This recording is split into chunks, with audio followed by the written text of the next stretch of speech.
ಜನುಮದಿನ ಅನ್ನೋದು ಈ ಬದುಕಿನ ನೆನಪು, ಈ ಬದುಕು ಅನ್ನೋದು ಸವಿ ಪ್ರೀತಿಯ ನೆನಪು. ಧನಂಜಯ ಅಣ್ಣಗೆ ಇವತ್ತು ಹುಟ್ಟಿದಬ್ಬದ ಶುಭಾಶಯಗಳು ಹೇಳೋಣ ಅಂತ ಹೇಳಿ ಬಂದಿದ್ದೀವಿ. ಸೊ ಪ್ರತಿ ವರ್ಷವೂ ತುಂಬ ವಿಜೃಂಭಣೆಯಿಂದ ನಡೀತಾ ಇದೆ. ಈ ವರ್ಷ ಇನ್ನೂ ಒಂದು ದೊಡ್ಡ ಮಟ್ಟದಲ್ಲಿ ಎಲ್ಲರೂ ಅಣ್ಣ ಬರ್ತ್ಡೇನ ಸೆಲೆಬ್ರೇಟ್ ಮಾಡ್ತಾ ಇದ್ದಾರೆ. ಅಣ್ಣನ ಬರ್ತ್ಡೇನಲ್ಲಿ ನಾವೂ ಪಾಲ್ಗೊಳ್ಳೋದಕ್ಕೆ ನಮಗೆ ಖುಷಿ ಆಗುತ್ತೆ. ಯಾವಾಗಲೂ ಸ್ಪೆಷಲ್ ಆಗಿರುತ್ತೆ. ಅಣ್ಣಗೆ ಆ ದೇವರು ಎಲ್ಲ ಥರದೂ ಆರೋಗ್ಯ, ಆಯುಷು ಎಲ್ಲನೂ ಸುಖ ಸಂಪತ್ತನ್ನು ಕರುಣಿಸಲಿ ಅಂತೇಳಿ ನಾನು ಈ ಮೂಲಕ ಬೇಡ್ಕೊಳ್ತೀನಿ. ಇದು ಬರ್ತಡೇ ಅನ್ನೋದಕ್ಕಿಂತ ನಮ್ಮ ಧನಂಜಯಣ್ಣ ನಿಕ್ಷೇಪ್ ಇನ್ಫ್ರಾ ಪ್ರಾಜೆಕ್ಟ್ಸ್ದು ಪ್ರತಿ ವರ್ಷ ಇದೊಂದು ಹಬ್ಬ ಥರ ಆಚರಣೆ ಮಾಡ್ತಾರೆ ಅವರ ಎಲ್ಲ ಎಂಪ್ಲಾಯೀಸು. ಅದೇ ರೀತಿ ಪ್ರತಿ ವರ್ಷವೂ ಅದೇ ಎಂಪ್ಲಾಯೀಸೇ ಅವರೇನು ಪಾಪ ₹1 ಅವ್ರು ಖರ್ಚು ಮಾಡಿಲ್ಲ, ಎಲ್ಲ ಅವರೇ ದುಡ್ಡು ಹಾಕ್ಕೊಂಡು ಖರ್ಚು ಮಾಡ್ತಾಯಿದ್ದಾರೆ. ಅಷ್ಟೊಂದು ಅಭಿಮಾನ ಅವ್ರಿಗೆ, ಅವ್ರ ಬಾಸ್ ಕಂಡ್ರೆ ಅಷ್ಟು ಅಭಿಮಾನ. ಇದೇ ಥರ ಅವರೂ ಅಷ್ಟೇ ಚೆನ್ನಾಗಿ ನೋಡ್ಕೋತಾರೆ. ಅಷ್ಟು ಅಭಿಮಾನ ಬರಬೇಕಂದ್ರೆ ಅವರು ಅದೇ ಥರ ಪ್ರೀತಿ ಕೊಟ್ಟಿರೋದಕ್ಕೆ ಅಷ್ಟು ಅಭಿಮಾನನೂ ಇರುತ್ತೆ ಅಲ್ವಾ. ಹಾಗಾಗಿ ಧನಂಜಯನಿಗೆ ಹುಟ್ಟುಹಬ್ಬದ ಶುಭಾಶಯಗಳನ್ನ. ದೇವರು ಒಳ್ಳೇದು ಮಾಡಲಿ, ಇನ್ನೂ ಹೆಚ್ಚು ಎತ್ತರಕ್ಕೆ ಬೆಳೀಲಿ, ಭಗವಂತ ಆಯುಷ್ ಆರೋಗ್ಯ ಎಲ್ಲ ಕೊಟ್ಟು ಕಾಪಾಡಲಿ ಅನ್ನೋದೇ ನಮ್ಮೊಂದು ಸ್ನೇಹಿತರಾಗಿ ಒಳ್ಳೇದು ಬಯಸ್ತಾ ಇದ್ವಿ ಅಷ್ಟೇ. ಈಗ ನಮ್ಮ ಸಿಬ್ಬಂದಿಯವ್ರಿಗೆ ವಿಜೃಂಭಣೆಯಿಂದ ಭಾಳ ಉತ್ಸುಕವಾಗಿ ನನ್ನ ಬರ್ತಡೇನ ಆಚರಿಸಿದ ಅವ್ರಿಗೆಲ್ಲ ಹೃತ್ಪೂರ್ವಕ ವಂದನೆಗಳು. ಇನ್ನೂ ಹೆಚ್ಚಾಗಿ ಕಂಪ್ನಿಯವರೆಲ್ಲ ಹಿಂಗೆ ಕೆಲಸ ಮಾಡಿದ್ರೆ ನಮ್ಮ ಕಂಪ್ನಿ ಇನ್ನೂ ಹೆಚ್ಚವಾಗಿ ಬೆಳೆದ್ರೆ ಅವ್ರು ಇನ್ನೂ ದೊಡ್ಡದಾಗಿ ನಮ್ಮ ಕಂಪ್ನಿ ಬೆಳೆಸಬೇಕು ಅಂತ ನಾವು ಕೇಳ್ಕೊತೀವಿ. ಆಯ್ತು, ಕೊಡ್ತೀವಿ. ಪೌರ ಕಾರ್ಮಿಕರಿಗೆ ಏನು ತೊಂದರೆ ಇಲ್ಲ, ಕೊಡ್ತೀವಿ. ಸಾಮಾಜಿಕ ಪೌರ ಕಾರ್ಮಿಕರಿಗೆ ಎಲ್ಲ ಇವರೆಲ್ಲ ಎಂಪ್ಲಾಯೀಸೇ. ನಮ್ಮೆಲ್ಲರೂ ಎಲ್ಲಿರೋರೆಲ್ಲ ಅಷ್ಟು ಸ್ಟಾಫ್ ಬಿಟ್ಬಿಟ್ರೆ ಇನ್ನೆಲ್ಲ 400-500 ಜನ ಎಲ್ಲ ಪೌರ ಕಾರ್ಮಿಕರೇ. ಹಾಂ, ಇಲ್ಲಪ್ಪ, ರಾಜಕೀಯ ನಮಗೇನು ಇಲ್ಲ. ನಾವು ಓನ್ಲಿ ಉದ್ಯಮಿ. ರಾಜಕೀಯ ನಮ್ಗೆ ಇಂಟ್ರೆಸ್ಟ್ ಇಲ್ಲ, ಓನ್ಲಿ ಉದ್ಯಮಿ.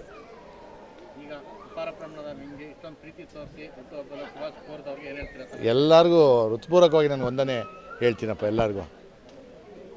ಅವರು ಈಗಾಗಲೇ ಒಂದು ಒಳ್ಳೆ ಕಂಪನಿಯನ್ನು ಕಟ್ಟಿ ಬೆಳೆಸಿದ್ದಾರೆ, ನಿಕ್ಷೇಪ್ ಇನ್ಫ್ರಾ ಪ್ರಾಜೆಕ್ಟ್ ಅಂತ. ಸುಮಾರು ಜನಕ್ಕೆ ಒಂದು ಹೆಚ್ಚು ಕಡಿಮೆ 1,000 ಜನರಿಗೆ ಕೆಲಸ ಕೊಟ್ಟಿದ್ದಾರೆ. ಅವರ ಈ ಜನ್ಮದಿನದ ಸಂದರ್ಭದಲ್ಲಿ ಇಂಥ ಬೆಳವಣಿಗೆಗಳು ಆಗಬೇಕು ಅಂತ ನಾನು ಆಶಿಸ್ತೀನಿ.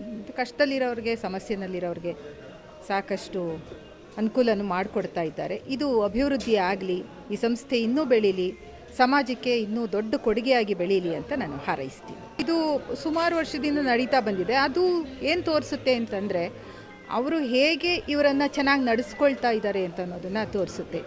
ಇನ್ನೂ ಸುಮಾರು ಪ್ಲ್ಯಾನ್ಗಳಿದ್ದಾವೆ. ನಮ್ಮ ವರ್ಕರ್ಸಿಗೆ ಕ್ವಾರ್ಟರ್ಸ್ ಮಾಡಬೇಕು, ಅವರ ಮಕ್ಕಳಿಗೆ ಎಜುಕೇಷನ್ನಿಗೆ ಅನುಕೂಲ ಮಾಡಿಕೊಡ್ಬೇಕು ಅಂತನ್ನುವ ಸುಮಾರಷ್ಟು ಪ್ಲ್ಯಾನ್ಗಳಿದ್ದಾವೆ.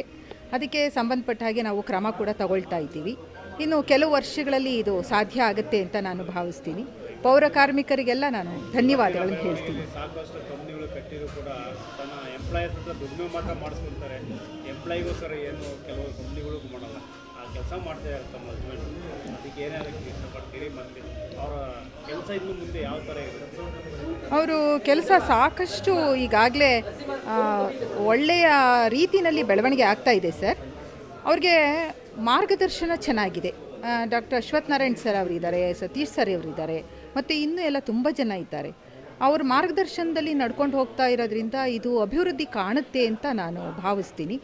ಆ ನಿಟ್ಟಿನಲ್ಲಿ ನಾವು ಕುಟುಂಬದಸ್ಥರು ಕೂಡ ನಾವು ಅವರಿಗೆ ಬೆಂಬಲವನ್ನು ಕೊಡ್ತಾ ಇದ್ದೀವಿ. ಇದು ಮುಂದುವರಿಸ್ತದೆ ಅಂತಂದ್ಬಿಟ್ಟು ನಾನು. ಅವ್ರದ್ದು ಇವತ್ತು 48ನೇ ವರ್ಷದ ಜನ್ಮದಿನ. ನನ್ನ ಹೆಸರು ನಿಕ್ಷೇಪು. ನಮ್ಮ ತಂದೆ ಇವತ್ತು ಇಷ್ಟು ದೊಡ್ಡ ಕಂಪ್ನಿ ಕಟ್ಟಿದ್ದಾರೆ. ಅವರು ಇಷ್ಟೊಂದು ಜನರಿಗೆ ಕೆಲಸ ಕೊಟ್ಟು ಸಹಾಯ ಮಾಡ್ತಿದ್ದಾರೆ. ಮುಂದೇನೂ ತುಂಬ ದೊಡ್ಡದಾಗಿ ಅವರು ಸಹಾಯ ಮಾಡಿ ಅವ್ರ ಕೆಲಸವನ್ನು ಚೆನ್ನಾಗಿ ನಡೆಸ್ಕೊಂಡು ಇನ್ನೂ ಚೆನ್ನಾಗಿ ಬೆಳೀತಾರೆ. ನನಗೆ ಅದೇನೇ ಯೋಚನೆ ಇದೆ, ನಮ್ಮಪ್ಪ ಇನ್ನೂ ಯಾವ ಥರ ಆಗಬಹುದು ಅಂತ. ಅವರ ಬೆಳವಣಿಗೆಗೆ ನಾನು ಯಾವಾಗಲೂ ಕೈ ಸೇರಿಸಿನೇ ಬೆಳೆಸ್ತೀನಿ.